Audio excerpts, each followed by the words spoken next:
يوم يرون الملائكة لا بشرى يومئذ للمجرمين ويقولون حجرا محجورا. وقال الله تعالى في جنات يتساءلون عن المجرمين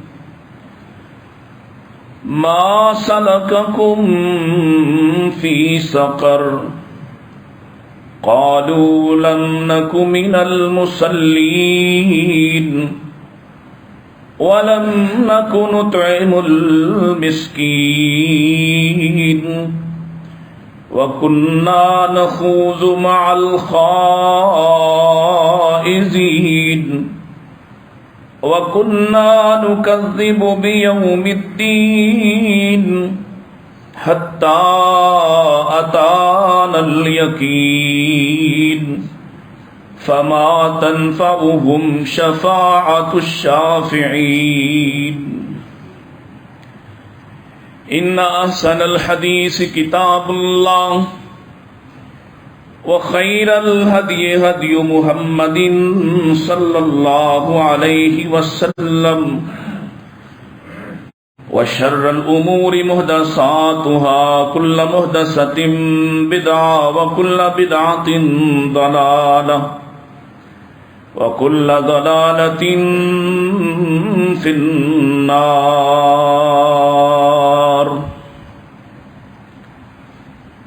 حمد و ثنا، تعریفات، تسبیحات، تحلیلات و تکبیرات اللہ سبحانہ و تعالی کے لیے، جس کے بے شمار انگنت لاتعداد احسانات ہیں، جو سراپا احسان ہے، حقیقی محسن ہے، جس نے ہم پہ احسان فرمایا اور ہمیں اس امت میں پیدا فرمایا جس کو آخری اور حتمی رسالت والے امام کائنات جناب محمد رسول اللہ سے نوازا، جو یقینی حق اور ہدایت کے ساتھ تشریف لائے اور جن کی اتباع کے ساتھ ہدایت اور نجات کو لازم و ملزوم کر دیا گیا. اللہ سے درخواست اور دعا کرتے ہیں ہمیشہ آپ کے ساتھ وفا کرنے والا، آپ کے ساتھ محبت کرنے والا رکھے اور آپ کی اتباع کو ہر چیز پر مقدم کرنے والا بنا دے. درود السلام امام الانبیاء سید الاتقیاء جناب محمد مصطفیٰ صلی اللہ علیہ وآلہ وسلم پر. ہمارا عنوان اور موضوع چل رہا ہے محرومیاں، اور اس پر ہم بات کر رہے ہیں کہ ایک محرومی دنیا کی ہے اور ایک آخرت کی. ہم سب پوری کوشش کرتے ہیں کہ دنیا میں ہم کسی بات سے، کسی چیز سے محروم نہ رہیں، اور ان محرومیوں کو ختم کرنے کے لیے ہمیں دن رات ایک کرنا پڑے، جتنی بھی محنت مشقت اٹھانا پڑے ہم کرتے ہیں. اور خاص طور پر وہ محرومیاں جو ہماری کمزوری کے زمانے میں، مجبوری کے زمانے میں یا غربت کے زمانے میں ہم نے جن کا سامنا کیا ہو، ہماری خواہش ہوتی ہے کہ ہماری اولاد ان محرومیوں سے نہ گزرے. اس کے لیے ہم مزید اپنے آپ کو جتنا تھکا سکتے ہیں، جتنا ہم کام کر سکتے ہیں ہم کرتے ہیں. اور ہمارے پاس یہ دلیل ہوتی ہے کہ چونکہ میں نے ان محرومیوں کو دیکھا ہوا ہے، لہذا میں نہیں چاہتا کہ میری اولاد بھی ان محرومیوں کو دیکھے. لیکن عزیز ساتھیوں، دوستو، یہ دنیا کی محرومیاں ہیں جو بہر صورت آپ کی محنت و مشقت سے ختم ہو سکتی ہیں، اللہ تعالیٰ کے فیصلے سے ختم ہو سکتی ہیں، اللہ تعالیٰ مواقع دیتا ہے دنیا میں، انسان ان محرومیوں کو مٹا سکتا ہے، یا بالآخر آپ کی اولاد آئے گی، توانا ہوگی، کامیاب ہو جائے گی، مالی اعتبار سے خوشحال ہو جائے گی اور محرومیاں ختم ہو جائیں گی، یا بالآخر آخر کار انسان اس دنیا سے رخصت ہو جاتا ہے اور پھر اس دنیا کی محرومیاں بھی ختم ہو جاتی ہیں۔ یعنی کسی نہ کسی صورت اس دنیا کی محرومیوں کا علاج ہے، اور وہ محرومیاں جو آخرت کی ہیں ان کا کوئی علاج نہیں ہے۔ آخرت میں جانے کے بعد، قبر میں جانے کے بعد، دارالعمل سے رخصت ہو جانے کے بعد کوئی علاج اس کا نہیں ہے ماں سوائے پچھتاووں کے، ماں سوائے آہیں بھرنے کے، سسکیاں لینے کے۔ ہاں، آج دنیا میں مواقع ہیں کہ ہم ان آخرت کی محرومیوں کا علاج دنیا میں کر لیں، اور وہ محرومیاں کیا ہیں اللہ نے وہ بھی بیان کر دیا، نبی کریم علیہ الصلوۃ والسلام کے ذریعے سے پیغام پہنچا دیا، اور پھر اللہ تعالیٰ یہ بھی فرماتے ہوں کہ مجھ سے زیادہ تمہارا کوئی خیر خواہ نہیں ہے، مجھ سے زیادہ سچی بات کہنے والا کوئی نہیں، مجھ سے زیادہ ہمدرد اور مہربان کوئی نہیں ہے، مجھ سے زیادہ معاف کرنے والا اور ڈھانپنے والا کوئی نہیں ہے۔ اور وہ اپنے آخری حبیب کے ذریعے سے، اپنے محبوب کے ذریعے سے پیغام بھیجے، آپ کے نام، میرے نام، ہر اس شخص کے نام جو دعوی ایمان رکھتا اور کرتا ہے، اس کے نام، ہر اس شخص کے نام جو انسانیت میں شامل ہے، اور وہ پیغام بھیجے کہ اپنے آپ کو بدلو، یہ وہ راستہ ہے جو تمہیں کامیاب کر دے گا، یہ وہ راستہ ہے جو تمہیں محروم کر دے گا، اور اس راستے کی ہر بات سے باخبر کیا جائے تو کل قیامت کے دن کوئی شخص اللہ کے سامنے جا کے دلیل پیش نہیں کر سکے گا کہ میری آخرت کی جو محرومیاں ہیں، جنت سے محرومی ہے، مغفرت سے محرومی ہے، بخشش سے محرومی ہے، نعمتوں سے محرومی ہے، اس میں میرا کوئی قصور نہیں ہے، اس میں میری قسمت غالب آ گئی، اس میں میرے حالات غالب آ گئے۔ یاد رکھیے، اسی لیے ہم نے اس موضوع کو شروع کیا ہے کہ آئیے یہ دعوت فکر ہے، ہم جاگیں، بیدار ہو جائیں اس نیند سے جو ہمیں غافل کرنے کو ہے، اور ان حالات سے باخبر ہو جائیں جو ہمارے سامنے ہو سکتے ہیں۔ لہذا ان اعمال کی فکر اور ان معاملات کی فکر کیجیے جو انسان کو آخرت میں محروم کر دیں گے۔ گزشتہ جمعہ میں آخر پر بات ہو رہی تھی رسول پاک صلی اللہ علیہ وسلم کی شفاعت سے محرومی کی، کہ وہ شخص جو نبی کریم علیہ الصلوۃ والسلام کے ساتھ اپنے رشتے کو نہ نبھا سکے اور اس رشتے کی نزاکت کا احساس نہ کرے اور خود اپنے لیے مشکلات پیدا کر لے، وہ محروم ہو جائے گا آپ کی شفاعت سے، آپ کی سفارش سے۔ اس میں بات ہو رہی تھی، اور ایک حدیث بڑی معروف ہے اور یہ بشارت بھی ہے، اور یقینی بات ہے انشاءاللہ میں اور آپ سب انشاءاللہ جنتی ہیں۔ اور اس دعوے کی وجہ کیا ہے؟ یہ دعویٰ نہیں، خبر ہے، اور خبر کا سورس پوچھے تو خبر کا سورس اور ذریعہ محمد رسول اللہ صلی اللہ علیہ وسلم۔ یہ آپ کی خبر ہے اور یقینی خبر ہے اور اللہ کی طرف سے پیغام ہے۔ کل امتی یدخلون الجنہ، میرے آقا فرما گئے کہ میرا ہر امتی جنت میں داخل ہوگا، الا من ابا، ما سوائے اس کے جو جانے سے ہی انکار کرتا ہو، سر پھیرتا ہو، تکبر اختیار کرتا ہو۔ قیل من یابا یا رسول اللہ، آپ سے پوچھا کہ اللہ کے رسول وہ کون ہے جو انکار کرے گا جنت جانے سے؟ فرمایا من اطاعنی فقد دخل الجنہ، جو میری اطاعت کرے گا وہ جنت میں داخل ہو جائے گا۔ ومن عصانی فقد ابا، اور جو میری نافرمانی کرے گا اس نے گویا انکار کیا ہے کہ وہ جنت نہیں جانا چاہتا، وہ محروم ہونا چاہتا ہے۔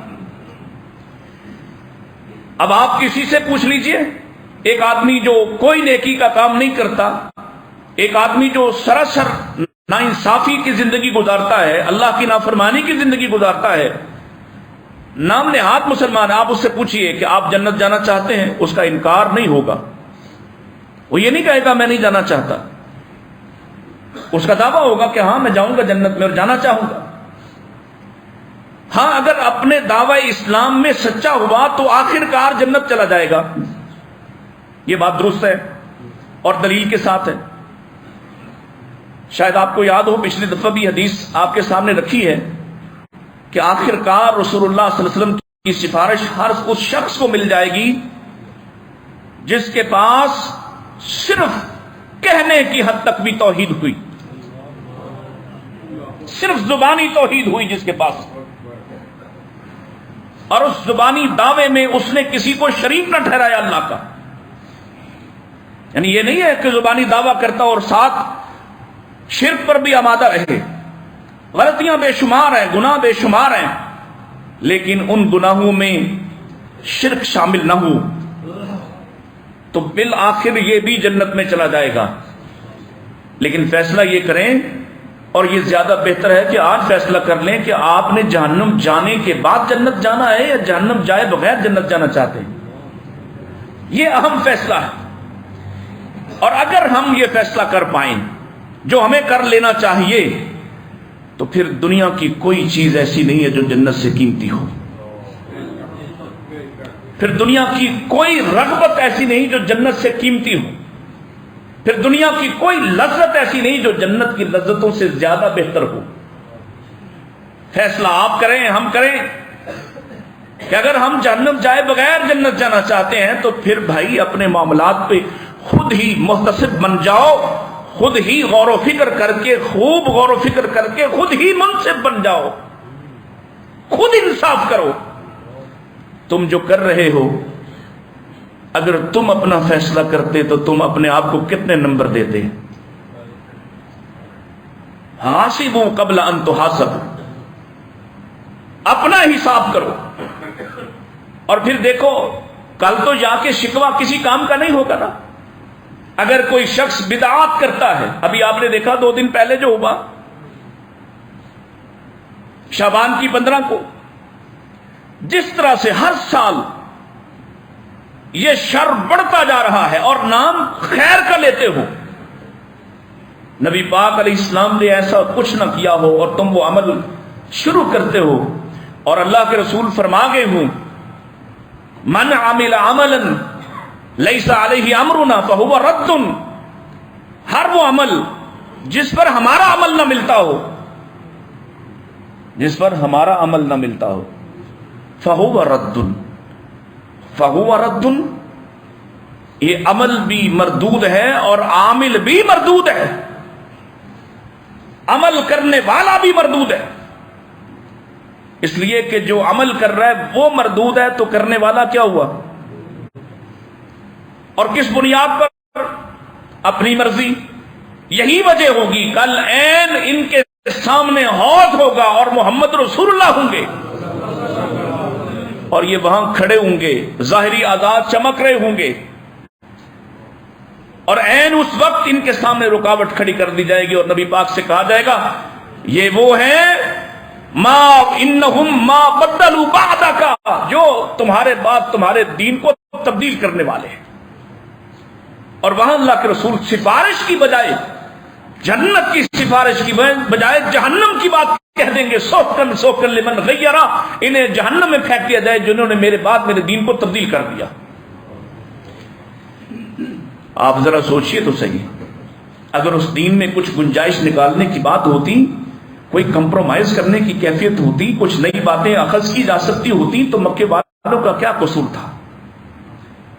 ان کے لیے بھی کوئی راہ نکال دی جاتی، ان کی بھی کچھ چیزوں کو جائز کر لیا جاتا۔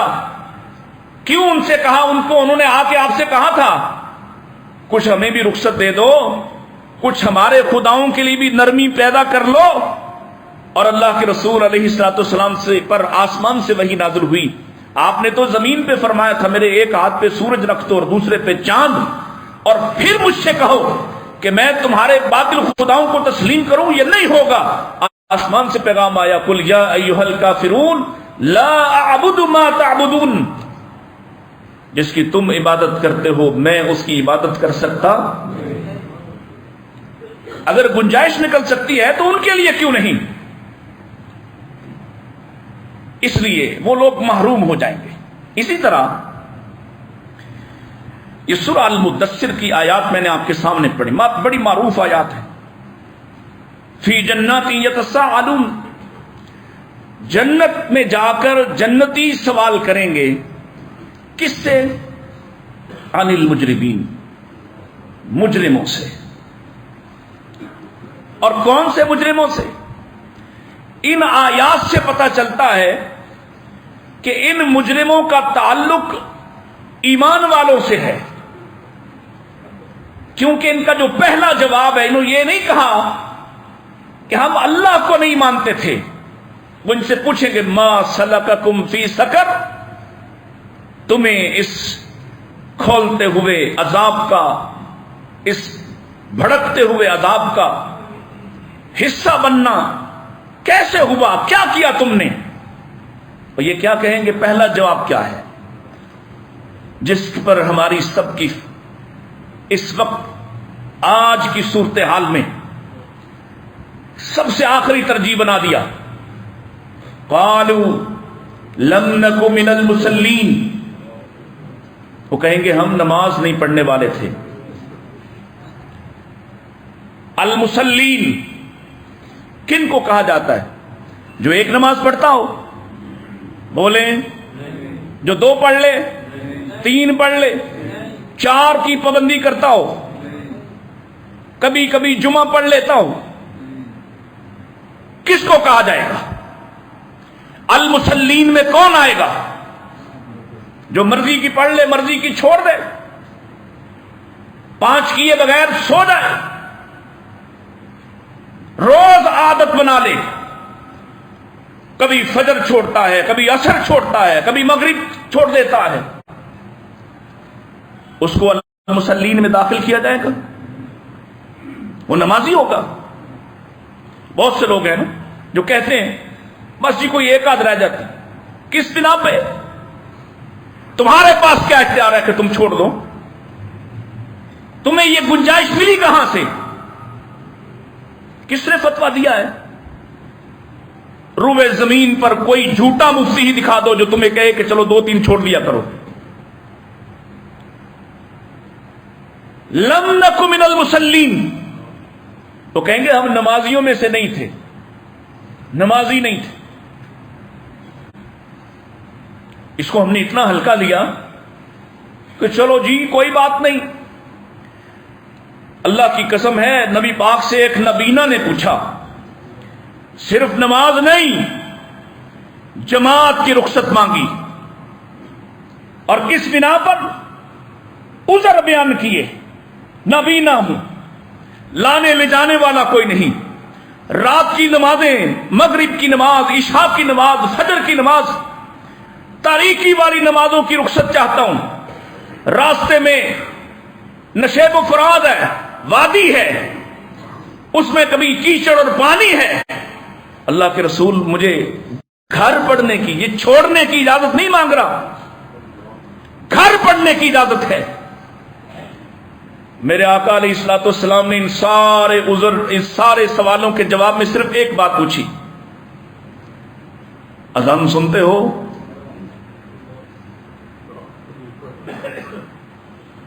کاش یہ میرے بھائی، میرے بچے، نوجوان اس فکر سے گزریں، اذان سنتے ہو؟ اللہ کے رسول اذان تو سنتا ہوں، اور آنکھوں سے نبینا ہے، اس سے کہا جا رہا ہے اذان سنتا ہے تو مسجد آنا پڑے گا. مجھے بتاؤ کس کے کان میں آواز نہیں پڑتی؟ کس محلے میں اذان کی آواز نہیں جاتی؟ کس گھر میں اذان کی آواز نہیں جاتی؟ اللہ اکبر. قالوا لم نک من المصلین، اور جب ضائع کی تو اللہ کا معاملہ دیکھیے پھر اللہ کیا فرماتا ہے. نماز چھوڑی، نماز میں چوری کی، نماز میں کوتاہی کی، فرمایا فویل للمصلین، تباہی ہی تباہی ہے ان کے لیے. اس نے چھوڑی بھی نہیں ہے. یہ کیا کرتا ہے؟ الذین هم عن صلاتهم ساہون، یہ صرف غافل ہوا ہے، غافل، کوتاہی، کبھی پڑھ لی کبھی چھوڑ دی. یہ منکر نہیں ہے، کیونکہ شروع میں آ رہا ہے المصلین، فویل للمصلین، ان پڑھنے والوں کے لیے بھی ہلاکت جو پڑھتے ہیں، مصلین ہیں. لیکن الذین هم عن صلاتهم ساہون، جو اپنی نمازوں سے غافل، یعنی کبھی آگے کر لی کبھی پیچھے کر لی، کبھی 2 اکٹھی کر لی، کبھی رات کو 5 پڑھ لی. میں دلیل کے ساتھ کہہ رہا ہوں، اور اس بات پہ چونکہ ہم کم زور لگاتے ہیں لوگ ناراض ہو جاتے ہیں. نماز کا کہا ہے؟ نماز کے بارے کہتے ہو، شرمندہ کرتے ہو. اللہ کی قسم ہے صحابہ ایک دوسرے کی فکر کیا کرتے تھے، کون مسجد آیا کون مسجد نہیں آیا، نہ آنے والے کی وجہ کیا ہے، بیمار تو نہیں پڑا، نہ آنے والا اگر کہیں منافق تو نہیں ہو گیا. فکر کرتے تھے ایک دوسرے کی. ہمیں تو کوئی نماز کے لیے کہہ دے ہمارا منہ چڑھ جاتا ہے، ہم سمجھتے ہیں اس نے بڑا ظلم کیا، ہمیں یہ کہہ دیا کہ نماز پڑھا کرو. یہ ہمارا نجی مسئلہ ہے، نجی مسئلہ نہیں ہے. دعوت دینے والے کو برا مت کہو، کیونکہ نجی مسئلہ نہیں ہے. اللہ نے اس کو باجماعت فرض کیا ہے، اور باجماعت نماز پڑھنے کی وجہ سے معاشرے محفوظ ہوں گے. یہ جو ایک دوسرے کے ساتھ ظلم، تعدی، ایک دوسرے کا مال، ایک دوسرے کی عزت و آبرو کے دشمن، سبب کیا ہے؟ آنکھوں سے وہ حیا ہی جاتی رہی. جس کی آنکھوں سے اللہ کی حیا چلی جاتی ہے، زمین والوں کی حیا کیا کرے گا؟ فویل للمصلین الذین هم عن صلاتهم ساہون. پھر فرمایا صرف یہی، توجہ میری طرف کیجئے، فرمایا جو ضائع کرتا ہے، نمازوں کو ضائع کرنے والا. دیکھیے اس کے بارے میں کیا فرمایا، فخلف من بعد بعدهم خلف اضاعوا الصلاة واتبعوا الشہوات فسوف یلقون غیا. وہ لوگ جو اپنی نمازوں کو ضائع کرنے والے ہیں، ضائع کرنے والے ہیں. اور کیوں ضائع کرتے ہیں؟ قرآن اللہ کی قسم کیسا معالج ہے. واتبعوا الشہوات، کبھی کھیل کے میدان میں ضائع کرتے ہیں، کبھی فلم دیکھنے میں ضائع کرتے ہیں. واتبعوا الشہوات، اپنی خواہشات کی تابعداری کرتے ہوئے نمازیں ضائع کرتے ہیں، اپنی خواہشات کے پیچھے بھاگتے ہوئے کرتے ہیں. کبھی تفریح کے نام پر نمازیں قربان کرتے ہیں، کبھی مجبوریوں کے نام پر، کبھی گھر کے حالات کے نام پر، کبھی کسی نام پر، کبھی گپ شپ کے نام پر. واتبعوا الشہوات. اللہ کیا فرماتے ہیں؟ جو ضائع کرنے والے ان کو ملے گا کیا؟ فسوف یلقون غیا. انہیں جہنم کی ایک جیل غی ملے گی. اور غی کیا ہوتی ہے؟ عبداللہ ابن مسعود کی یہ قول سن لیجئے، فرماتے ہوا نہر فی جہنم، یہ جہنم کی ایک نہر ہے، خبیث الطعم، جس کا ذائقہ انتہائی بدبودار، تکلیف دہ، بعید القاری، اور انتہائی گہری ہے. اس میں یہ لوگ ڈالے جائیں گے جو نمازوں کو ضائع کرتے ہیں اپنی خواہشات کے چکر میں، خواہشات کے چکر میں نمازیں ضائع کرنے والے. یعنی شفاعت سے تو محروم ہوئے ہی، شفاعت تو نہیں ہوگی، ساتھ جیل جو ملے گی. اللہ اکبر. جہنم کے اندر ایسی ایسی باتیں ہیں جن سے جہنم بھی پناہ مانگتی، جن سے جہنم پناہ مانگتی. ان میں سے ایک ہوا نہر فی جہنم خبیث الطعم وبعید القعر، جو سب سے بدبودار ہے، سب سے گہری ہے، اس میں ان لوگوں کو ڈالا جائے گا جو نمازوں کو ضائع کرنے والے ہیں۔ یہ کیا خوفناک محرومی کسی نے توقع کی ہے؟ یہاں کتنا وقت لگتا ہے، یہاں نمازوں کی حفاظت کرنے میں کیا جاتا ہے؟ اس کے لیے کیوں آج اعلان ہو جائے بازار میں یہ تو ظالم حکمران ہے، چور ڈاکو اور خبیث قسم کے لوگ ہم پر مسلط ہیں، جو اللہ کی قسم ہے میلہ چراغاں کے لیے تو چھٹی کر دیتے ہیں، جشن بہارا کے لیے چھٹی کر دیتے ہیں، لیکن جمعے اور نماز کے لیے چھٹی کرنے کو تیار نہیں ہے۔ آج اس ملک میں اگر حکمران کوئی ایسا آ جائے جو کہے کہ جس نے نماز نہ پڑھی اسے کوڑے پڑیں گے، دیکھیے کیسے سیدھے ہوتے ہیں۔ ہاں، محمد رسول اللہ صلی اللہ علیہ وسلم کا نظام آپ نے سختی نہیں کی، ہاں ڈرایا ضرور ہے تاکہ لوگ خود رغبت سے پڑھیں۔ مسئلہ عبادت کا ہے، لوگ رغبت سے عبادت کریں، خوف سے نہیں۔ یہ اصل میں خوف بھی رغبت دلا رہا ہے کہ اگر آپ نے نماز کو ہلکا جانا، یہ حق ادا نہ کیا تو آپ کو انجام دکھا دیا جائے تاکہ آپ اس انجام سے بچنے کے لیے رغبت محسوس کریں کہ مجھے اپنے مالک سے سزا نہیں لینی۔ مزید دیکھیے، نبی کریم علیہ السلام ایک اور شخص سے وہ آ کے کہتا ہے، یا رسول اللہ صلی اللہ علیہ وآلہ وسلم، مجھے کوئی ایسا عمل بتائیے کہ میں وہ کروں اور جنت چلا جاؤں۔ آپ نے اسے کیا بتایا؟ فرمایا لا تشرک باللہ شیئا، اللہ کے ساتھ کسی کو شریک نہیں ٹھہرانا۔ وَإِنْ عُذِّبْتَ وَحُرِّقْتَ، اگر تجھے عذاب دیا جائے یا تجھے جلا دیا جائے، اللہ کے ساتھ کسی کو شریک نہیں ٹھہرانا۔ اور اگلی بات آپ فرماتے ہیں اطیع والدیک وَإِنْ أَخْرَجَاكَ مِنْ مَالِكَ وَمِنْ كُلِّ شَيْءٍ هُوَ لَكَ، اپنے والدین کی اطاعت کر۔ جنت جانا چاہتا ہے تو اپنے والدین کی اطاعت کر، چاہے وہ تیرے مال میں سے کچھ لے لے یا تیری ہر چیز سے تجھے ہی بے دخل کر دیں۔ وہ لوگ غور کریں جو والد کی معمولی سی بات پہ کہ جی وہ دکان مجھے نہیں دی جو میں مانگتا ہوں، وہ دکان مجھے نہیں دی لہذا میں اتنے سال ہو گئے میں نے پھر کبھی باپ سے بات ہی نہیں کی ہے۔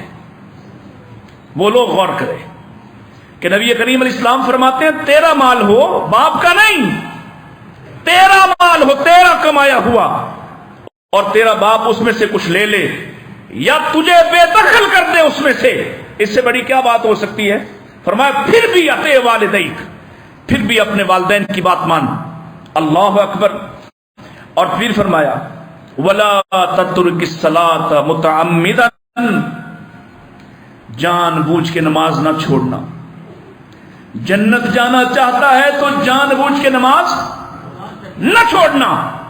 اس لیے فَإِنَّ مَن تَرَكَ الصَّلَاةَ مُتَعَمِّدًا فَقَدْ بَرِئَتْ مِنْهُ ذِمَّةُ اللَّهِ، جو شخص جان بوجھ کر نماز چھوڑے گا اللہ کا ذمہ ہی اس سے دور ہو جائے گا، اللہ اپنا ذمہ اٹھا لے گا،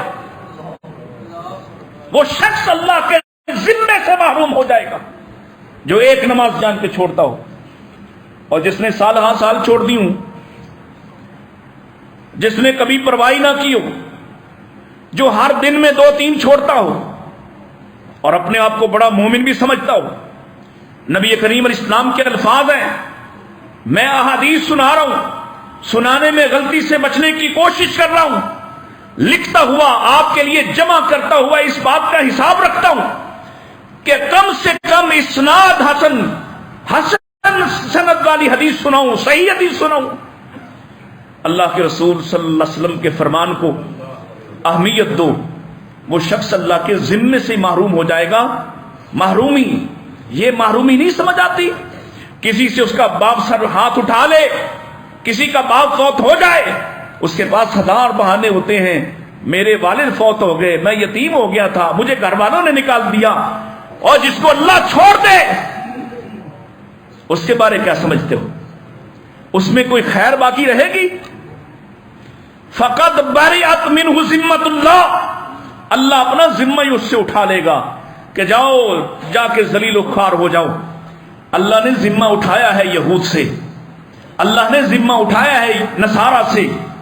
اللہ کی قسم دنیا جہان کی ساری خیر بھی سمیٹ لیں، آخرت میں ایک دن کا بھی انہیں نہیں ملنے والا، ایک دن کا بھی، کیونکہ اللہ نے اٹھا لیا۔ ایک پر اللہ نے اپنے غضب کو نازل کر دیا، اور ایک کو فرمایا کہ یہ ضالین ہیں، تمہاری دعا میں شامل کیا کہ تم یہ مانگا کرو اہدنا الصراط المستقیم صراط الذین انعمت علیہم غیر المغضوب علیہم ولا الضالین۔ اللہ ان ظالموں کا راستہ میں نہیں چاہیے جن پر تیرا غضب ہوا، جو گمراہ ہوئے،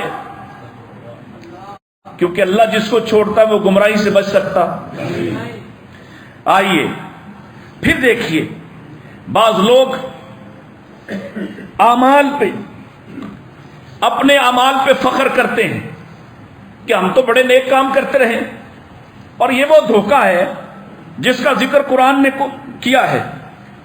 قل هل ننبئکم بالاخسرین اعمالا الذین ضل سعیہم فی الحیاۃ الدنیا وہم یحسبون انہم یحسنون صنعا۔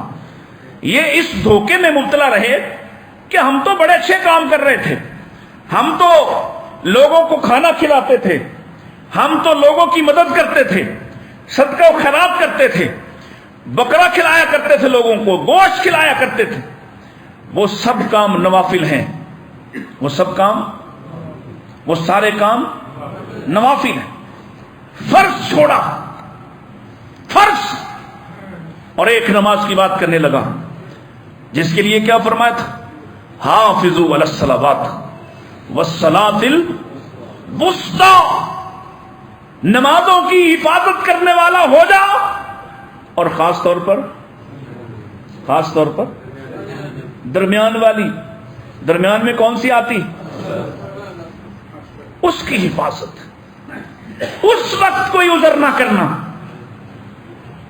کیوں؟ تو جاگ بھی رہا ہے، تو ہوش و حواس میں بھی ہے، اور بڑا کوئی سوتا ہے نا تو وہ کیا کہتا ہے جی میں 12 بجے اٹھتا ہوں، اٹھ جاتا ہے نا 12-1 بجے، تو لاہور والا، لاہور کا تاجر جو ہے وہ اٹھ جاتا ہے نا۔ اثر پہ کوئی عذر، اس کو نہ چھوڑنا۔ کیوں؟ فرمایا اگر اس کو چھوڑا نا تو سن لے، من ترک صلاۃ العصر فقد حبط عملہ، جس نے عصر چھوڑی اس کی نیکیاں بھی ہم نے برباد کر دی۔ نیکیوں پہ فخر کرتا ہے نا، عصر چھوڑی، عصر چھوڑی تو ہم نے سارا کچھ ضائع کر دیا۔ ایک عصر چھوڑی، ایک عصر، ساری زندگی جس کی عصر چھوٹی ہو، اور جسے عصر پڑھنے اور عصر نہ پڑھنے کے نقصان کیا ہے؟ ایک تو اعمال گئے، اور دوسری طرف نفاق اس پر طاری ہوا۔ نفاق، کیونکہ عصر کو جان بوجھ کے تاخیر تک، مغرب تک لے جانے والے کے بارے میں بھی کہا کہ یہ منافق ہے، جان بوجھ کر۔ اور اگر کوئی جان بوجھ کے نہیں ہے تو پھر سورج غروب ہونے سے پہلے 1 رکعت پڑھ لے تو غروب ہونے کے دوران، یہ وہ نماز ہے؟ سورج نکلتے وقت نماز پڑھنی جائز، اور سورج غروب ہوتے وقت نماز پڑھنی جائز؟ لیکن فجر اور عصر وہ نمازیں ہیں جو سورج نکلتے وقت بھی پڑھی جا سکتی ہیں، اور سورج غروب ہوتے وقت بھی پڑھی جا سکتی ہیں۔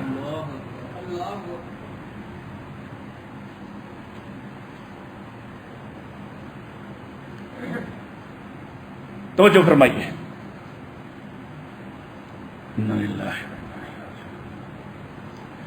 یہ وہ نمازیں ہیں جو سورج، جو اصول ہے، ممنوع اوقات ہیں، لیکن ان دونوں اوقات میں بھی کوئی شخص میرے نبی کا فرمان سن لیجئے، فرمایا فجر پڑھنے والا لیٹ ہو گیا، تاخیر ہو گئی، اس لیے نہ سوئے رہے کہ اب تو وقت نکل گیا، نہ ایک رکعت بھی اس نے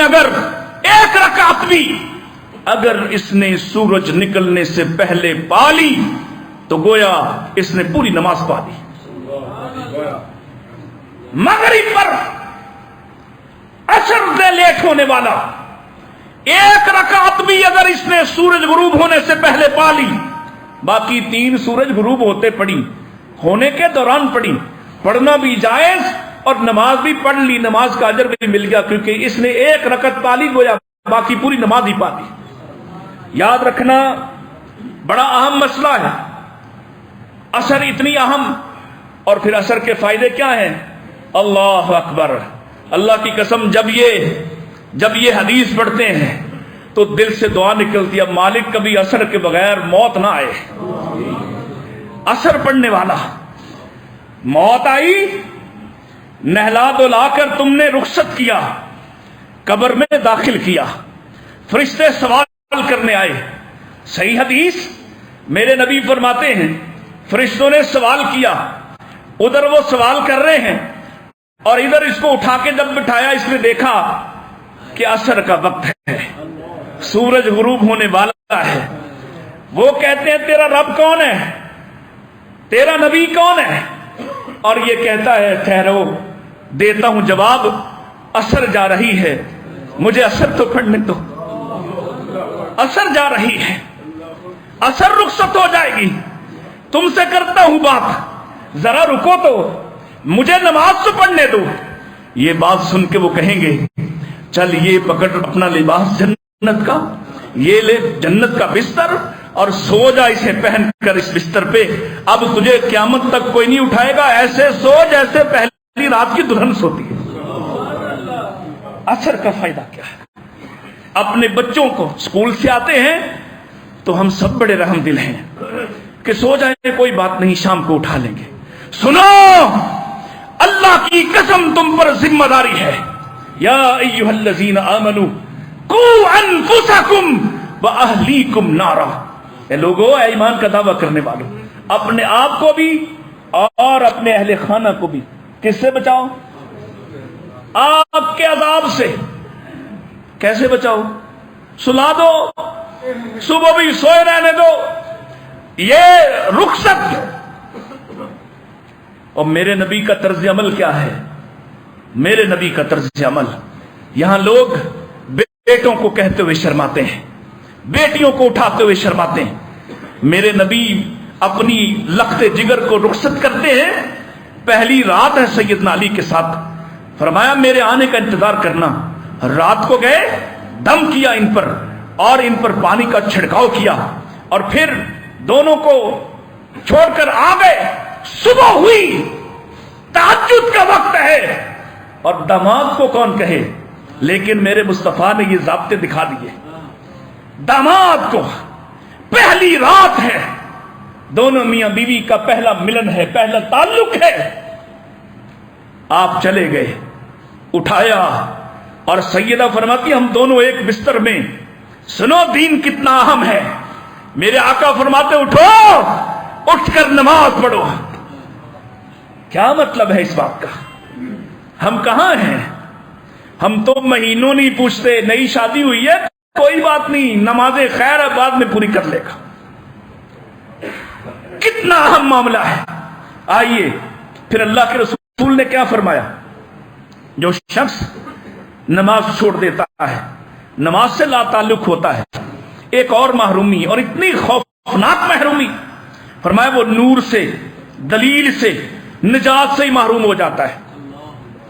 الفاظ سنی حدیث کے، فرمایا من حافظ علیہا کانت لہ نورا وبرہانا ونجاتا یوم القیامہ، جو اس کا محافظ بن جائے، نماز کا، جو نماز کا محافظ بن جائے، اس کے لیے کل قیامت کے دن نور ہوگا، نور، نورہم یسعی بین ایدیہم، لوگ اٹھیں گے تو اندھیرا ہوگا، لوگ اٹھیں گے تو چاروں طرف تاریکی ہوگی، لیکن نمازی اٹھے گا تو چاروں طرف نور روشنی، اس روشنی کے بل پر چلے گا، قیامت کا دن تاریخ ہوگا، روشنی تمہارے اعمال سے ہوگی اور نماز اس میں سر فہرست۔ کانت لہو نورم و برہانن، دلیل ہوگی کس بات کی؟ آزاد چمک رہے، آزاد چمک رہے، غرم محجلین، آزاد چمک رہے، صاف پتہ چل رہا یہ مومن ہے، یہ دلیل ہوگی، صاف پتہ چل رہا۔ وہ نجاتن، اور نجات ہوگی، کیوں؟ کیونکہ پہلا سوال ہی اول ما سئل عن الصلاۃ، پہلا سوال ہی کیا ہوگا؟ نماز کے ساتھ کیا کیا تھا؟ پہلا سوال، اور پہلا سوال آسان ہو جائے نا تو باقی سارا پیپر آسان ہو جاتا ہے۔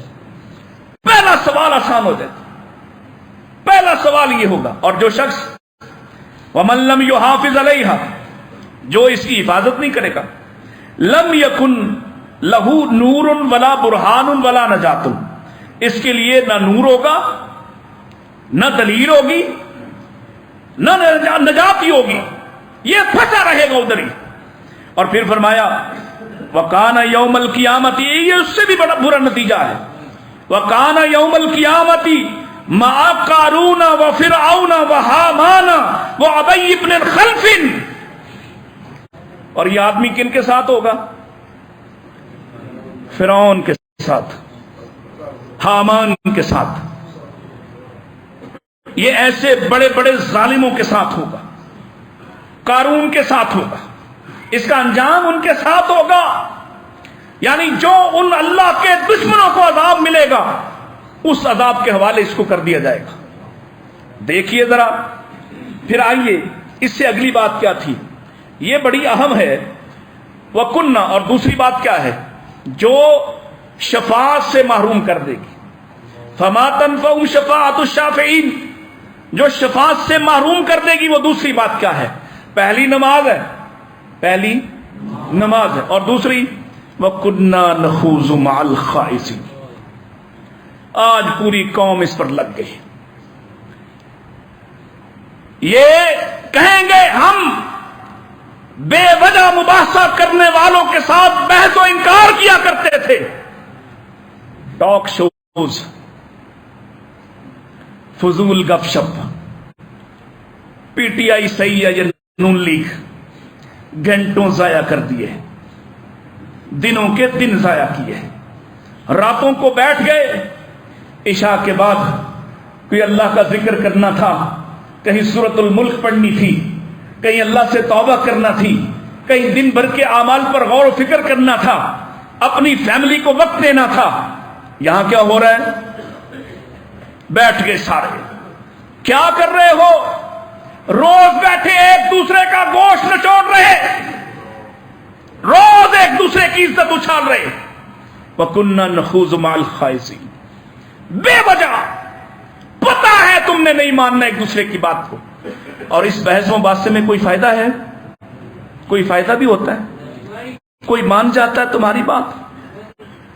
یہ جو تم ٹاک شوز کی لت لگا کے بیٹھے ہو، فلاں کا ٹاک شو، ہر ایک نے اپنا اپنا رکھا ہوا ہے، اسے جو پسند ہے، جو زیادہ دوسروں کو ذلیل کرتا ہے، اس کو سننے والا ہے، اس کو سنتا ہے، اس کے تذکرے کرتا ہے، اس کی بات کو آگے پہنچاتا ہے، بے دلیل ہی کیوں نہ ہو، جھوٹی ہی کیوں نہ ہو۔ وہ فلاں نے کہا تھا۔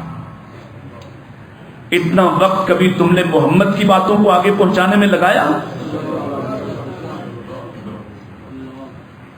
پوچھا جائے نا تم سے اگر کہ یہ جو تمہاری مرضی کے اینکرز ہیں، یہ تمہاری مرضی کے جو بحث مباحثہ کرنے والے ہیں، اتنا وقت کبھی اپنے نبی کی بات کو بھی آگے پہنچانے میں لگایا؟ یہاں شفاعت سے محرومی ہے، وہاں ایک بات آگے پہنچاتا تو شفاعت ملنی تھی۔ نظر اللہ عبدا من سمع مقالتی، ایک بات سننے والا، اس کو یاد کرنے والا، آگے پہنچانے والا، اللہ اس کے چہرے کو شاداب کر دے، سرسبز کر دے۔ نبی پاک کی دعا ملنا تھی، لیکن وہ قبول نہیں، اور یہاں اپنا وقت ضائع کرتا ہے۔ اسی طرح ایک اور عمل جو بہت لازم تھا کہ میں آج ہی اس مجلس میں مکمل کر لیتا، جھوٹا خواب بیان کرنے والا۔ کر رہے ہیں نا، کبھی اوریا مقبول کو خواب آ جاتا ہے، کبھی کسی کو خواب آ جاتا ہے۔ جو جرنیل آتا ہے اس کے حق میں خواب دیکھنا شروع کر دیتے ہیں، جو آتا ہے نا، جو طاقتور آتا ہے اس کے حق میں خواب دیکھنا شروع کر دیتے ہیں، جھوٹے۔ یاد رکھو، خواب کی تعبیر انسان کا پیچھا کرے گی۔ سچا خواب بھی اس آدمی سے بیان کرو جس کو تعبیر کا علم ہے، سچا خواب۔ اور بسا اوقات خواب میں تکلیف دہ چیز دیکھتا انسان، لیکن اس کے لیے اس خواب کی تعبیر کرنے والا اس کی تعبیر کو پلٹ دیتا ہے۔ نبی پاک علیہ السلام کے پاس ایک عورت 3-4 مرتبہ آئی، وہ خواب میں دیکھتی تھی کہ اس کا ستون گر گیا، اس کے ہاں نبینا بچہ پیدا ہو گیا، لیکن اللہ کے رسول اس کی تعبیر کیا کرتے ہیں؟ آپ فرماتے ہیں اس کا شوہر سفر پہ گیا ہے، آپ فرماتے ہیں تیرا شوہر واپس آئے گا خیریت سے، اور اللہ تیرے ہاں ذہین و فتین بچہ پیدا کرے گا۔ اور ایسا ہی ہوتا رہا۔ ایک مرتبہ وہ آئی، اللہ کے نبی علیہ السلام گھر میں نہیں ہیں، اور آپ کی اہلیہ سیدہ عائشہ ہیں گھر میں۔ اس خاتون نے کہا کہ میں نے اللہ کے رسول سے ملنا۔ آپ نے پوچھا بھی کیا کام ہے بتاؤ؟ وہ عورت مانی نہیں، پہلے نہیں بتا رہی، آہستہ آہستہ حضرت عائشہ نے اسے کچھ کھلایا پلایا، پھر پوچھا کہ چلو کام تو بتا دو۔ اس نے کہا کہ یہ خواب ہے۔ پھر مجھے خواب آیا 4تھی مرتبہ۔ تو سیدہ نے کہا یہ تو سیدھی سیدھی سی بات ہے، تمہارا خاوند واپس کوئی نہیں آئے گا، اور تمہارے ہاں نبینا بچہ پیدا ہوگا، ستون کا مطلب تمہارا خاوند ہے۔ اللہ کے رسول آئے تو عورت گھر کے کونے میں بیٹھی رو رہی ہے۔ آپ نے پوچھا کیا ہوا؟ اس نے کہا جی میں وہی عورت ہوں جو پہلے بھی آپ کے پاس 2-3 مرتبہ آئی ہوں، اور یہ والا خواب میں سناتی تھی آپ کو۔ جو خواب پھر آیا ہے، آپ گھر نہیں تھے، سیدہ نے مجھ سے خواب سن لیا اور یہ تعبیر کر دی۔ آپ نے فرمایا اب یہی ہوگا، اب یہی ہوگا۔ اللہ اکبر، اب نہیں بدلا جائے گا۔ جیسے سیدنا یوسف علیہ السلام نے جب انہیں خواب کی تعبیر بیان کی نا دونوں کو، وہ جیل کے ساتھیوں کو، جنہوں نے کہا تھا، ایک نے کہا تھا کہ مجھے لگتا ہے کہ میرے سر سے کوے جو ہیں وہ گوشت روٹیاں لے رہے ہیں، اور دوسرے نے کہا کہ میں مجھے دیکھتا ہوں کہ بادشاہ کو شراب پلا رہا ہوں۔ تو آپ نے تعبیر کر دی دونوں کی۔ جب تعبیر کر دی تو جس کے لیے اب سولی کی تعبیر کی تھی وہ کہنے لگا جی میں تو یوں ہی لگا ہوا تھا، میں نے تو یوں ہی بات کی تھی۔ اور حضرت یوسف کہتے ہیں قضی الامر، اب فیصلہ ہو چکا، تو سچ کہتا تھا یا جھوٹ۔ خواب نبوت کا 46واں حصہ ہے، اسے جھوٹا ہونا چاہیے، جھوٹا بیان کرنا چاہیے، مرضی کے خواب لوگوں کو دکھانا چاہیے، لوگوں کے بارے۔ اچھا خواب پھر دھوکہ کیا دیتے ہیں؟ میں نے تمہارے بارے دیکھا ہے یوں، اور اس کو لوٹ لیتے ہیں۔ خواب جس کو آتا ہے اسی کے لیے ہوتا ہے، خواب دوسروں کے لیے آتا۔ میں اپنے خواب میں اپنے مخالفوں دشمنوں کو مرتا ہوا دیکھوں تو ان کے لیے نہیں ہے، میرے لیے ہے۔ خواب میرے لیے، جس کو آیا ہے دھوکہ مت دو، لوگوں کو لوٹو مت۔ لیکن کیا کرتے ہیں؟ جھوٹا خواب سناتے ہیں۔ سن لیں وہ لوگ جو آج سے پہلے غلطی سے سناتے تھے، آج سے پہلے قصے کے لیے سناتے تھے، آج سے پہلے مزے کے لیے سناتے تھے، آج سے پہلے دھوکے کے لیے سناتے تھے۔ سن لیں اللہ کے رسول کیا فرماتے ہیں، من کذب علی نبیہ، جو آدمی اپنے نبی پر جھوٹ بولے، او علی عینیہ، یا اپنی آنکھوں پر جھوٹ بولے، یعنی خواب جھوٹا بیان کرے، او علی والدیہ، یا ماں باپ کوئی اور ہے اور یہ اپنی نسبت کسی اور کی طرف کرے، تو آقا نے فرمایا یہ 3 جرم اتنے بڑے ہیں، فلم یرہ رائحۃ الجنہ، یہ جنت کی خوشبو بھی نہیں پائے گا۔ یہ اتنا بڑا کام ہے، اپنی نسبت کسی اور کی طرف کرنا۔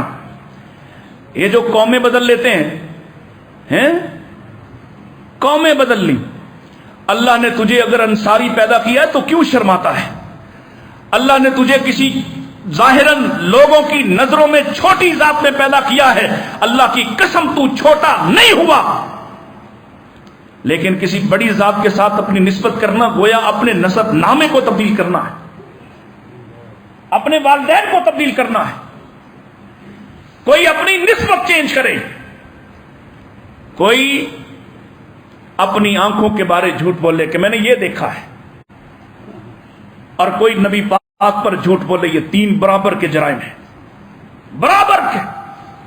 اور یہ کرنے والا کبھی دوبارہ جنت کی خوشبو، اور ایک حدیث میں اللہ کے نبی فرماتے ہیں حالانکہ جنت کی خوشبو 70 سالوں کی مسافت پر آ جائے گی، 70 سالوں کی مسافت پر۔ اللہ اکبر۔ اور خواب مبارک بھی ہوتے ہیں۔ سے ایک بات سنا کے ختم کر دیتا ہوں، پھر یہاں سے آگے بڑھیں گے۔ میرے آقا نے سیدہ عائشہ رضی اللہ تعالی عنہا سے فرمایا تھا اریتک فی المنام مرتین اذا رجل یحملک فی سرقۃ من حریر، میں نے عائشہ تمہیں شادی سے پہلے 2 مرتبہ خواب میں دیکھا ہے کہ ایک آدمی ریشم کے کپڑے میں تمہاری تصویر لے کر میرے پاس آیا، فقال، اور وہ کہنے لگا ھذا امراتک، یہ تمہاری بیوی ہے۔ 2 مرتبہ میں نے یہ خواب دیکھا۔ خواب مبارک بھی ہوتے ہیں، خواب اللہ کی طرف سے ہوتے ہیں۔ سیدنا ابراہیم نے خواب دیکھا، یاد ہے؟ خواب دیکھا، انی ارا فی المنام انی اذبحک، اور بیٹے نے بھی اسی طرح مانا۔ خواب یوسف نے دیکھا علیہ السلام، اللہ نے بالآخر نبوت عطا کی، اور بالآخر ماں باپ کو، بھائیوں کو سجدہ ریز ہوا۔ خواب مختلف لوگ دیکھتے ہیں، اور ہر آدمی کا خواب ہوتا ہے اس درجے کا، اس کی حیثیت کا۔ اس لیے جھوٹے خواب بیان مت کرو، جھوٹ مت بولو خوابوں کے لیے، اور لوگوں کو دھوکہ مت دو خواب بیان کر کے، اس لیے اس کا جرم اتنا بڑا ہے، آدمی جنت کی خوشبو سے بھی محروم ہو جائے گا۔ اللہ مجھے اور آپ کو سچائی کی زندگی گزارنے کی توفیق عطا فرمائے۔ انشاءاللہ اسی سے آگے بڑھیں گے۔ وآخر دعوانا